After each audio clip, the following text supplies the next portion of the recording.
Urea కొరతపై కేంద్రానికి లేఖ రాశారు సీఎం రేవంత్ రెడ్డి. తెలంగాణ కోటా తొందరగా రిలీజ్ చేయాలని కోరారు. తెలంగాణకు 8.3 లక్షల టన్నుల యూరియా కేటాయిస్తే ఇప్పటి వరకు 5.32 లక్షల టన్నుల మాత్రమే ఇచ్చారని గుర్తు చేశారు. మిగతా 3 లక్షల టన్నుల యూరియా వెంటనే పంపించాలని ఎక్స్లో పోస్ట్ చేశారు సీఎం. యూరియా కొరతపై కేంద్రానికి లేఖ రాశారు సీఎం రేవంత్ రెడ్డి. తెలంగాణ కోటా తొందరగా రిలీజ్ చేయాలని కోరారు. తెలంగాణకు 8.3 లక్షల టన్నుల యూరియా కేటాయిస్తే ఇప్పటి వరకు 5.32 లక్షల టన్నులు మాత్రమే ఇచ్చారని గుర్తు చేశారు. మిగతా 3 లక్షల టన్నుల యూరియా వెంటనే పంపించాలని ఎక్స్లో పోస్ట్ చేశారు సీఎం. దీనికి సంబంధించిన పూర్తి సమాచారం యాదగిరి అందిస్తారు. యాదగిరి, యూరియా కొరతపై కేంద్రానికి సీఎం లేఖ రాసినట్లు తెలుస్తోంది. అప్డేట్స్ ఏంటి? గత కొన్ని రోజుల నుంచి కూడా తెలంగాణ ప్రభుత్వం ముందస్తుగా రైతుగా ఉంటుంది, రైతులకు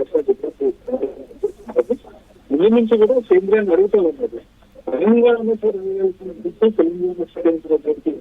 యూరియాను ఇన్ టైమ్ లో పంపించండి అని చెప్పేసి అటు వ్యవసాయ శాఖ మంత్రి తుమ్మల నాగేశ్వరరావుతో పాటు సీఎం కూడా ఈ విషయంలో అడిగారు. ఎరువులకు సంబంధించి ఎక్కడ కూడా ఇబ్బంది కాకుండా తెలంగాణకు కేటాయించినటువంటి కోటాను ఇన్ టైమ్ లో పంపాలని చెప్పేసి పదే పదే అడిగారు. చాలా సార్లు ఈ విషయంలో కేంద్రానికి లేఖలు కూడా రాశారు. సీఎం కూడా డైరెక్ట్ కలిసినప్పుడు కేంద్రంలో ఈ విషయాన్ని వాళ్ళ దృష్టి కూడా తీసుకెళ్లారు.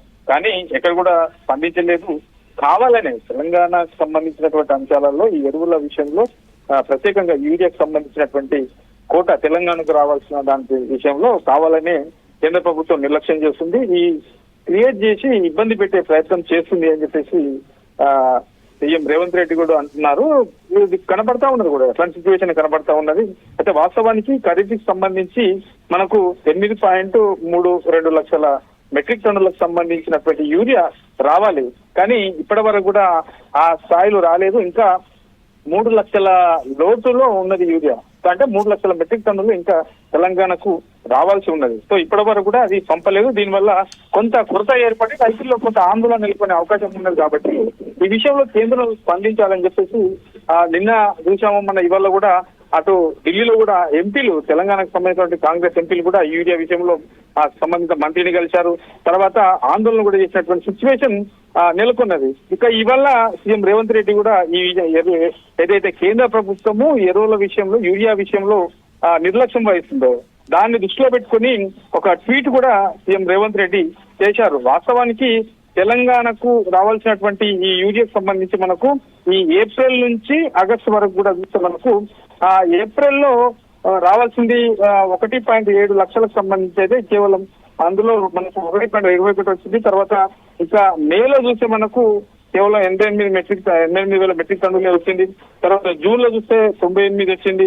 ఇట్లా స్టార్ట్ ప్రతి నెలలో ఏ నెల చూసినా కూడా మనకు తక్కువనే కనబడతా ఉన్నది. అంటే ఓవరాల్ గా ఇక్కడ మనకు ఇవి కూడా ఈ 3 లక్షల మెట్రిక్ టన్నుల లోటు మనకు ఈ ఖరీఫ్కి సంబంధించినటువంటిది ఉన్నది. ఈ తెలంగాణకు రావాల్సినటువంటి, తెలంగాణ కేటాయించాల్సిన ఆ యూరియానే పూర్తి స్థాయిలో తెలంగాణకు ఇస్తే రైతులకు ఇబ్బంది అయ్యేది కాదు, ఈ షార్టేజ్ అనేది కూడా ఉండేది కాదు. కానీ కావాలనే కేంద్ర ప్రభుత్వం తెలంగాణ రైతుల పట్ల, తెలంగాణ పట్ల నిర్లక్ష్యం వహిస్తుందనే అభిప్రాయం అయితే వ్యక్తమవుతుంది. ఇక ఈ విషయంలోనే మంత్రి తుమ్మల కూడా 2-3 సార్లు లేఖ రాశారు. సీఎం రేవంత్ రెడ్డి కలిసిన ఆ కేంద్రం స్పందించకపోవడం విషయంలో కొంత తెలంగాణ ప్రభుత్వం కూడా ఈ విషయంలో కొంత సీరియస్ గానే ఉన్నది. ఇక మంత్రులు కూడా ఈ విషయంలో ఆవేదన వ్యక్తం చేస్తారు. రైతుల విషయంలో ఇట్లా కావాలని చేయడం సరైనది కాదు అనే అభిప్రాయాలు అయితే వ్యక్తమవుతున్నాయి. ఇక చూడాలి. సీఎం రేవంత్ రెడ్డి కూడా ఇవాళ ట్వీట్ చేశారు కాబట్టి మరి కేంద్ర ప్రభుత్వం ఇప్పటికైనా స్పందిస్తుందా, లేదా తెలంగాణకు రావాల్సి కేటాయించినటువంటి యూరియాను ఇప్పటికైనా పంపిస్తారా లేదా చూడాల్సిన అవసరం అయితే ఉన్నది.